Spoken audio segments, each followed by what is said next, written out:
vida nunca mais será a mesma, e o meu amor será como o primeiro amor.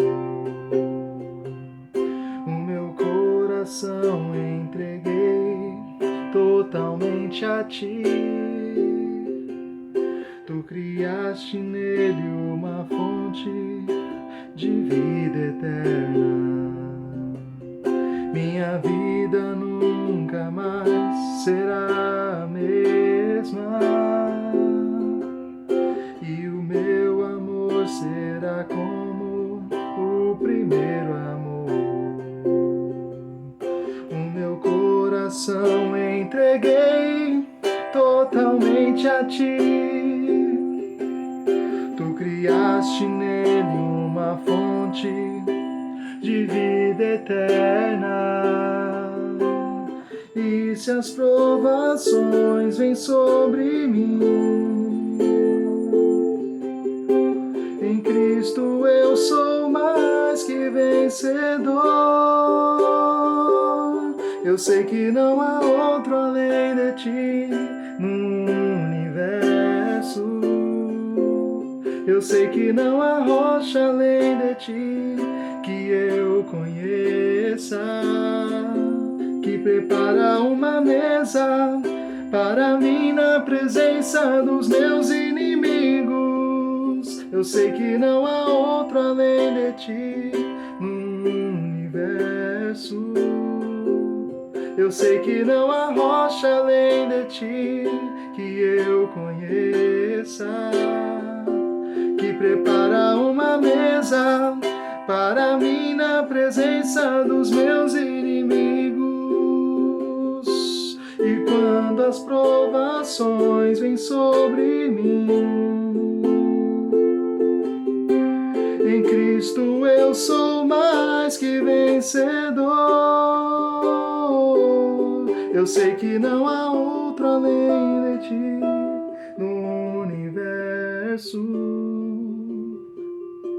Eu sei que não há rocha além de ti que eu conheça, que prepara uma mesa para mim na presença dos meus inimigos. Eu sei que não há outro além de ti no universo. Eu sei que não há rocha além de ti que eu conheça.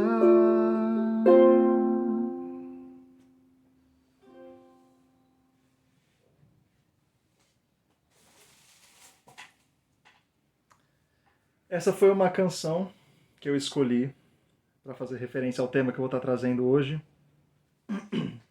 Poderia ter escolhido uma canção que tivesse o nome Sal e Luz, como muitas músicas gospel têm, para passar uma mensagem mais direta, mas eu acho que essa música ela falou ao meu coração de maneira muito especial e me ajudou a entender melhor o conceito que eu vou estar passando hoje. E queria pedir que os irmãos estivessem abrindo as suas Bíblias em Mateus, Evangelho de Mateus, no capítulo 5. Mateus, no capítulo 5, versículo 13 até o 16.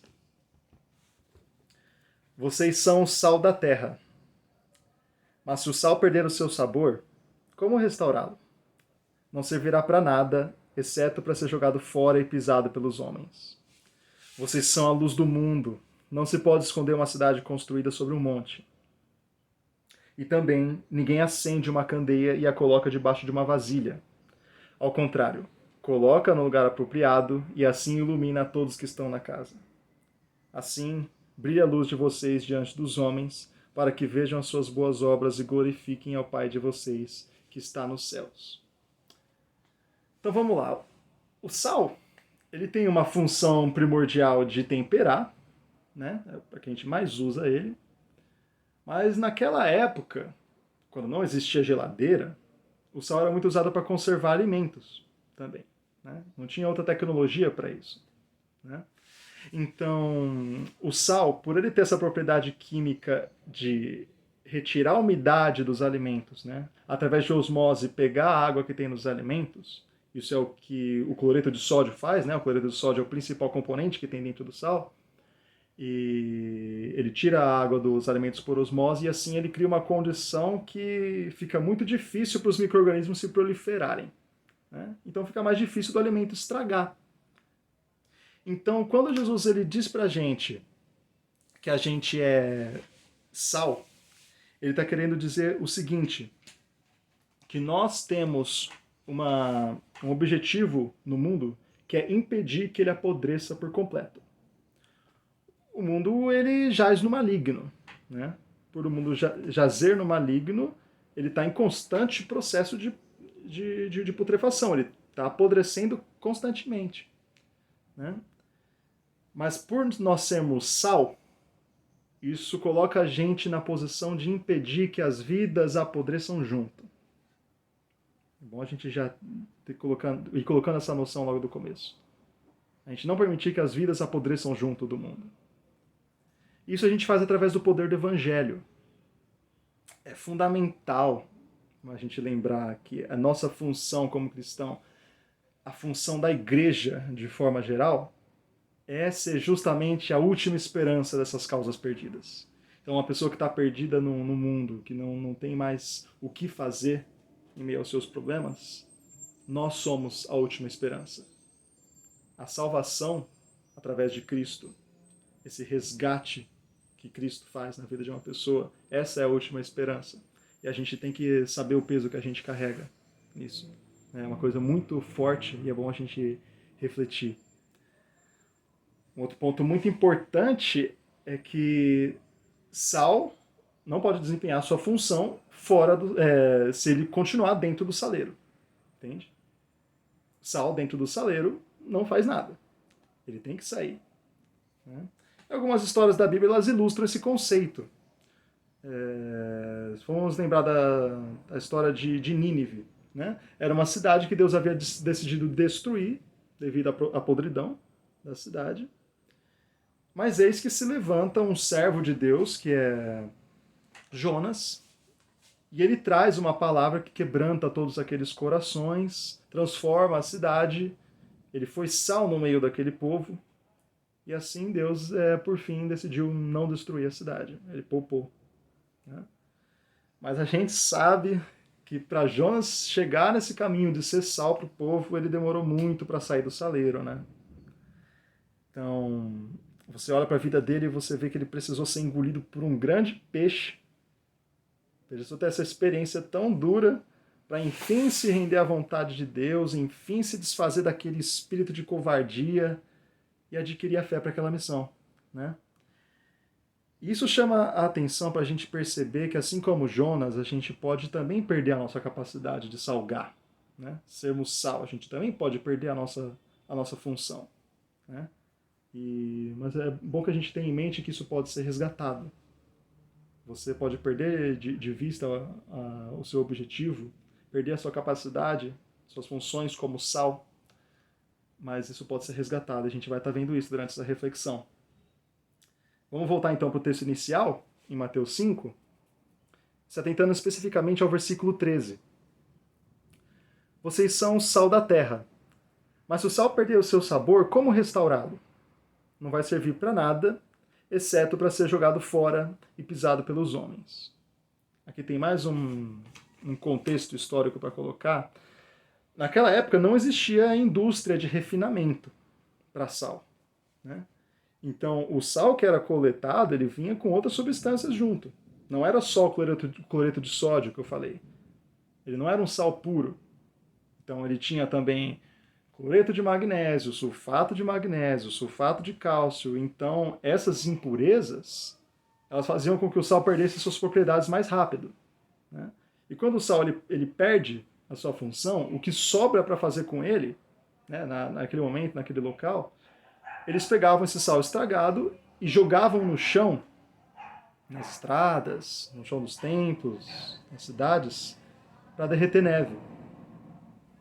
Mas Israel neva? Israel neva, sim. É bom trazer essa informação porque A gente precisa tirar o estereótipo da nossa cabeça de que país do Oriente Médio só faz calor de rachar e não neva. Neva, sim, e às vezes neva bastante. Então tem esse contexto histórico, né? O sal, quando Jesus está fazendo essa referência aqui do sal jogado fora e pisado pelos homens, porque tinha essa aplicação para um sal estragado, né? Mas é como vocês veem, jogado fora, serve para ser pisado pelos homens, de maneira geral, né? Então, quando Jesus faz essa analogia, e ele está querendo dizer que se a gente perde a nossa função, a gente também vai ser jogado fora. A gente não vai servir para nada. Aqui não é entrar em nenhum mérito de perder salvação, a gente sabe que isso não acontece. Mas a gente está falando daquele crente que passa despercebido, né? E parece que não tem função, perdeu de vista o que tem que fazer. Espiritualmente, isso vai se observar quando a gente é negligente ao nosso chamado como cristão, e assim a gente perde de vista o nosso propósito e missão. E aqui cabe uma reflexão sobre chamado, propósito e missão. Cabe uma reflexão aqui para que a gente não caia na cilada de viver um cristianismo cheio de jargões, cheio de frases prontas, a missão, propósito, chamado, sem estabelecer as devidas diferenças, sem estabelecer os verdadeiros significados disso tudo. Porque a vida cristã é um relacionamento com Deus. E isso é muito intenso. E a vida cristã, sendo um relacionamento com Deus, ela precisa ser desfrutada como tal, né? Então vamos lá. Chamado. O nosso chamado geral, ele está expresso no ID. ID, fazer discípulos de todas as nações, batizar-vos em nome do Pai, do Filho e do Espírito Santo. Amém. Esse é o nosso chamado geral. Bem claro para todo mundo, né? Só que cada pessoa, ela também tem um chamado específico. E cada cristão desenvolve esses chamados de diferentes maneiras, a gente vai vendo. Vamos falar de propósito, para a gente entender o conceito.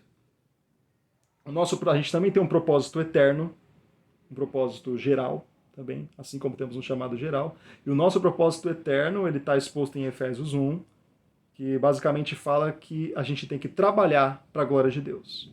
Esse é o nosso propósito eterno. Isso é reforçado em 1 Coríntios 10, 31, que mostra, né? Seja comendo, seja bebendo, seja fazendo qualquer coisa que seja para a glória de Deus. Esse é o nosso propósito geral, mas também cada pessoa tem um propósito específico. Ah, mas como eu descubro o meu propósito específico? Então vamos lá. Um propósito, ele se define por 3 questões que você faz a si mesmo.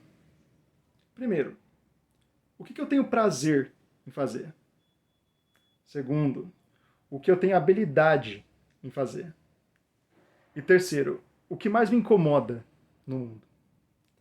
O seu propósito, ele vai estar na intersecção dessas 3 respostas, na junção dessas 3 respostas. Então o significado é o seguinte: através do que eu sou bom, fazer o que me dá prazer para resolver o problema que me incomoda no mundo. Isso é um propósito específico. E assim, gente, isso não é necessariamente automático. A gente não tem essas respostas prontas. Nem toda pessoa tem essas respostas prontas, né? São respostas que você vai descobrindo ao longo da sua vida. Conforme você desenvolve, né, o seu relacionamento com Deus, o aprofundamento dessa relação com Deus. E também através de pequenos esforços e disciplinas diárias que você mantém de maneira consistente, né? Deixando claro que isso não é por nossas forças, né? Isso é totalmente da parte de Deus. Tudo que é bom vai partir de Deus e não de nós mesmos, né? Por isso que Filipenses 2,13 diz: é Deus quem efetua em vocês tanto o querer como o realizar, segundo a sua boa vontade. Então, os esforços e disciplinas diárias, o aprofundamento do relacionamento com Deus, isso vem dele mesmo. A gente precisa se apegar a isso, simplesmente deixar que ele trabalhe, né? Abrir o nosso coração para isso, a gente vai descobrindo, né? E sobre o chamado específico, quando a gente junta o propósito e a consciência do nosso chamado geral, que é o ID, quando a gente junta essas duas coisas, a gente tem então um chamado específico, né? E o chamado específico é desenvolvido através de uma missão. A missão significado de missão, ela se trata exatamente da maneira como você desenvolve, da maneira como você vai fazer tudo isso. Né? É um dever, uma tarefa que Deus te deu de maneira específica, um local. E um exemplo para ilustrar tudo isso, vamos lá. Sei que o meu chamado geral é o ID. Tenho consciência disso. E quero ir. E eu sou bom, em Libras, linguagem de sinais. Eu tenho prazer em ensinar, né, transmitir conhecimento. E o que mais me incomoda no mundo é que surdos não tenham acesso à informação, não tenham acesso ao conhecimento, não tenham acesso ao evangelho. É muito dificultado. Isso é o que mais me incomoda. Então, a minha missão é ir, por exemplo, para o Senegal, através da Junta de Missões Mundiais, e participar de um projeto social que atenda esse chamado. Lembrando do que fez, por exemplo, o Walter e Alzira, os nossos missionários, lá no Senegal com os surdos. Né? Isso é um exemplo de como as coisas funcionam, para a gente estabelecer bem a diferença do que é o chamado específico, o chamado geral, o propósito geral, propósito específico, missão. São conceitos que a gente precisa ter bem estabelecido para saber o que Deus quer da gente na nossa vida. Entendeu? Isso a gente vai descobrindo conforme a gente aprofunda o relacionamento com Ele. Né? Isso tudo, gente, vai depender de a gente manter a nossa essência, que é ser sal. E é também algo que a gente vai refletir agora. Um outro ponto, que é ser luz. A gente precisa ser luz também. É um conceito complementar a ser sal. Então vamos lá voltar para o capítulo 5 de Mateus, e agora no versículo 14. Vocês são a luz do mundo. Não se pode esconder uma cidade construída sobre um monte. Aqui, Jesus está se referindo a Jerusalém, a cidade construída sobre o monte. Porque os barcos que vinham do escuro, sem enxergar nada, eles se guiavam pela luz de Jerusalém, que era uma cidade construída sobre um monte e ela brilhava muito, tinha muita luz. Né? Então, a analogia que Jesus faz aqui é para que a gente tenha essa mesma função que Jerusalém tem. Que a gente seja para o mundo uma luz que o guie. Assim a gente tem que enxergar. E assim é também que os nossos discípulos, os discípulos que a gente faz, nos enxergam. Né? Então a gente precisa entender o seguinte, que Jesus nos chama para ser luz, e a gente não pode entender isso de maneira genérica. A gente precisa saber que precisamos servir de guia para as pessoas. Né? No versículo 15, serve para a gente se questionar. Ele diz assim, ninguém acende uma candeia e coloca debaixo de uma vasilha. Ao contrário, coloca no lugar apropriado e assim ilumina todos que estão na casa. Isso serve para a gente se questionar, assim, por acaso a gente tem luz só para que ela sirva para a gente e para mais ninguém? Versículo 16 diz assim, assim brilha a luz de vocês diante dos homens, para que vejam suas boas obras e glorifiquem ao Pai de vocês que está nos céus. Né? E isso mostra que ser luz tem a ver com o testemunho que a gente dá em casa, no trabalho, na faculdade, na rua, seja onde for. Deus deu a luz para que a luz seja vista e não escondida. Né?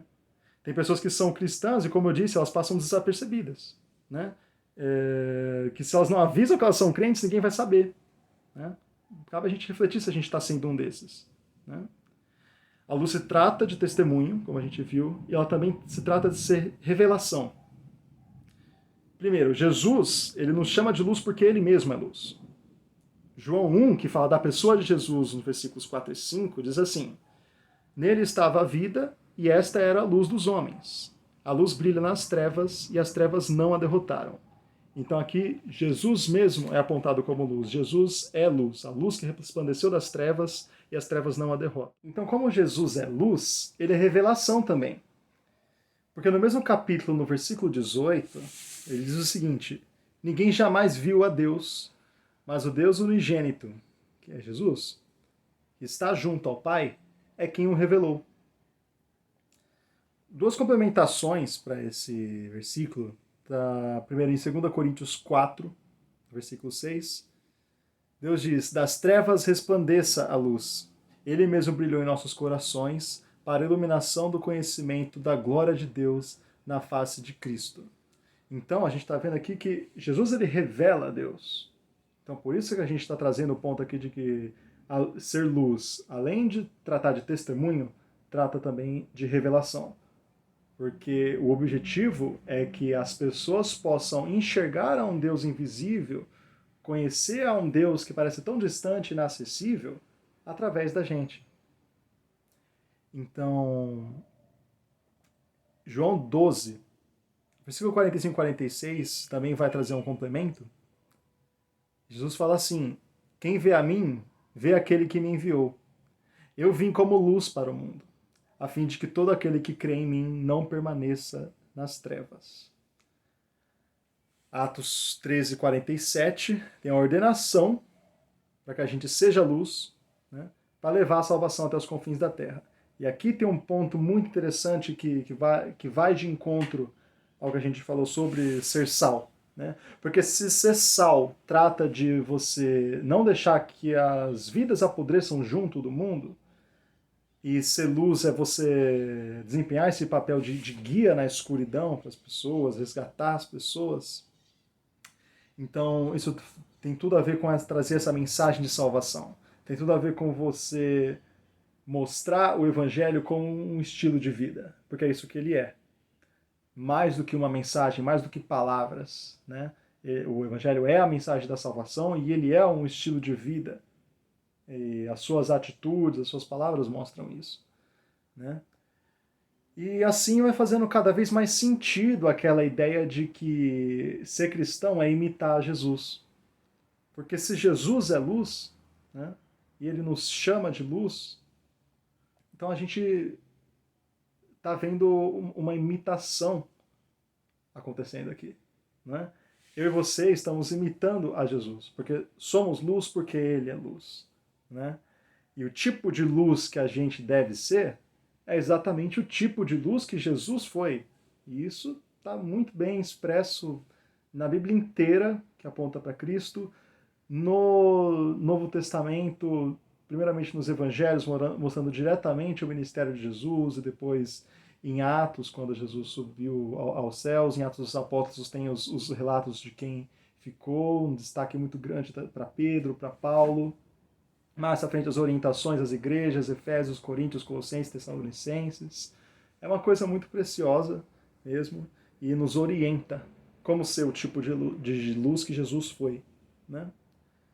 E agora eu quero estar tratando da música que eu escolhi, né? Para estar explicando para vocês qual foi a ideia, né? De não pegar uma música que se chame Sal e Luz, que traga aquela mensagem mais direta, mas sim essa música Eu Sei Que Não Há Outro, do Ministério Santa Geração. Né? Então ela fala o seguinte pra gente: minha vida nunca mais será a mesma e o meu amor será como o primeiro amor. Então, é um trecho que trata de uma transformação de vida. Ser sal e luz depende de ter uma vida transformada. Né? Porque ser sal e luz é você ser um agente transformador na vida de outras pessoas. Então, a sua vida também precisa ser transformada. Então, quando você adquire essas noções e o que significa tudo isso, a sua vida se transforma. A sua vida nunca mais é a mesma e você sente aquilo que você sentiu lá atrás quando você se converteu. Então, quem se converteu assim depois de adulto ou durante a juventude, não necessariamente cresceu na igreja, talvez assimile melhor esse conceito, né? Que quem cresceu na igreja, quem está na igreja desde pequenininho, às vezes não teve esse contato tão forte, né? É salvo, recebeu a Jesus, mas talvez não assimile de maneira tão clara o que seja o primeiro amor, né? Talvez as pessoas que viveram muitos perrengues na vida e depois se converteram, elas sabem bem do que eu estou falando, né? E o amor é como o primeiro amor, né? Depois que a gente tem a vida transformada por Jesus, né? E isso se manifesta na salvação, isso se manifesta depois que a gente vai vivendo, às vezes perde o foco e a nossa vida é transformada de novo, né? E isso traz aquele primeiro amor de volta, né? Essa sensação. Então, irmãos, a gente foi escolhido mesmo para receber uma honra, né? Um privilégio, um presente de servir a uma obra que já foi feita em Cristo Jesus. Né? Servir a essa obra de Cristo é a melhor coisa que poderia ter acontecido para a gente, porque traz um prazer enorme. Né? É isso que transforma e motiva, né? Para você ser sal e luz. E mais à frente fala: o meu coração entreguei totalmente a ti. Tu criaste nele uma fonte de vida eterna. Então, a fonte de vida eterna ela não é uma coisa só pessoal. A própria palavra fonte, ela diz respeito a algo que todos podem ter acesso. A gente, por ser uma fonte de vida eterna, a vida eterna jorra da gente, né? A gente precisa, a gente tem o objetivo, a grande tarefa de Deus pra gente é que a gente seja essa fonte de vida eterna.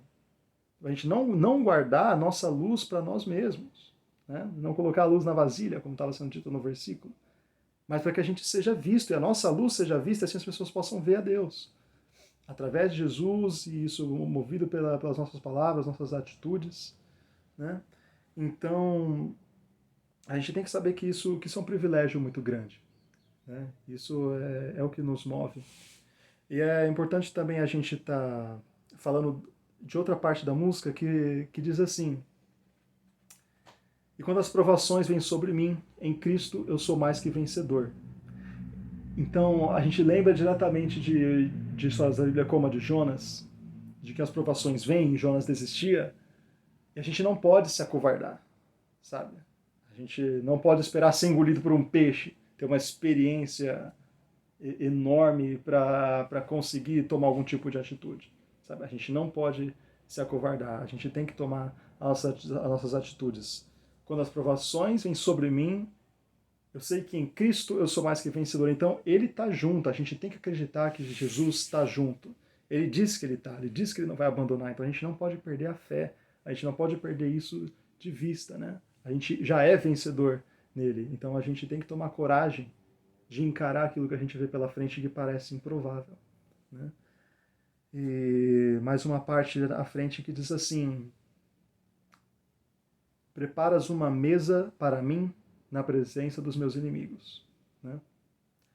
Então isso é muito forte também, porque traz uma alusão direta ao que Davi passava como rei, em meio às suas guerras.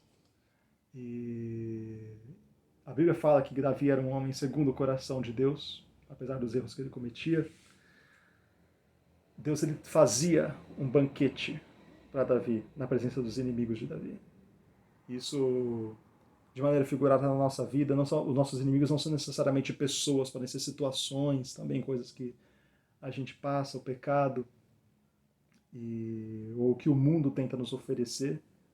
Mas quando a gente resiste a isso bravamente, e a gente é enxergado como cristão, não passa despercebido, e a gente tem esse privilégio de servir na obra e está sendo sal e luz, isso é um banquete, sabe? É um banquete de Deus pra gente. Então, ele mais à frente ele fala: eu sei que não há outro além de ti no universo. Eu sei que não há rocha além de ti que eu conheça. Então, assim, não há outro além de ti. Então, a minha esperança não pode ser baseada em mais ninguém que não seja o Senhor. Não posso construir a minha vida se não for nessa rocha. Entendeu? Então, ser sal e luz depende muito disso tudo, de você ter uma base, um relacionamento, a sua vida construída não sobre a areia, isso que faz desmoronar, mas sobre a rocha. E a única rocha que a gente conhece, uma rocha real mesmo, para construir a nossa vida, é Jesus Cristo. Né? Não há outro além de Deus. Não há outra rocha além de Deus. Então que a gente se apegue muito firmemente a essa noção e com base no que a gente falou também sobre a vida de Davi, e que inclusive esse versículo sobre prepara-se uma mesa para mim na presença dos meus inimigos, ele está no Salmos 23 também. É um capítulo maravilhoso porque cada versículo pode ter um tipo de mensagem especial só para ele. E o versículo 5 fala de preparar uma mesa para mim na presença dos meus inimigos. E o versículo 6, que é o meu favorito desse capítulo, ele é o que mais me motiva a seguir em frente. nesse propósito de ser sal e luz, né? Sei que sua bondade e fidelidade me acompanharão todos os dias da minha vida, e voltarei à casa do Senhor enquanto eu viver. A bondade e fidelidade do Senhor nos persegue, sabe? Então, é isso que nos sustenta no processo, sabe? É isso que dá coragem, é isso que faz a gente sentir que a gente não está sozinho, porque não estamos. Ele está perseguindo a gente com bondade e fidelidade o tempo inteiro. Isso é que é uma coisa incrível, a gente está sendo acompanhado. Então vale a pena a gente se apegar ao que a gente aprendeu aqui hoje, ser sal e luz mesmo, sabe? Porque não é da nossa força. É Ele que faz o trabalho, é Ele que faz. Amém? Então vamos orar. Deus, eu quero estar te agradecendo por esse dia, te agradecendo, Pai, por ter me dado a oportunidade de estar trazendo a Tua palavra aqui aos meus irmãos. Que o Senhor leve isso ao coração das pessoas que vão assistir esse vídeo, Pai, possa despertar uma consciência sobre o que é ser sal e luz e para descobrir questões de propósito, chamado, missão, Pai, que o Senhor tem para todos nós. Que a gente possa estar sempre apegado no Senhor, Pai, e não em nada que outros seres humanos possam nos oferecer, Pai. Nos protege, Pai, dessa doença, Pai. Traz cura para quem já foi acometido por ela e está em situação complicada agora, assim como o Senhor já vem fazendo muitos milagres, seja na nossa igreja ou seja na vida de outras pessoas também, Pai. Que o Senhor esteja operando, Pai, mande essa doença embora logo, que a vacina venha cada vez mais rápido, cada vez mais vacinas venham para a gente possa estar superando essa pandemia, Pai, de acordo com o que o Senhor quer. Mas que seja feita a sua vontade e o Senhor mostre para nós o que o Senhor quer de nós no meio de tudo isso, Pai. Nos ajuda a discernir a tua vontade. É isso que eu te agradeço, Senhor, no nome de Jesus. Amém.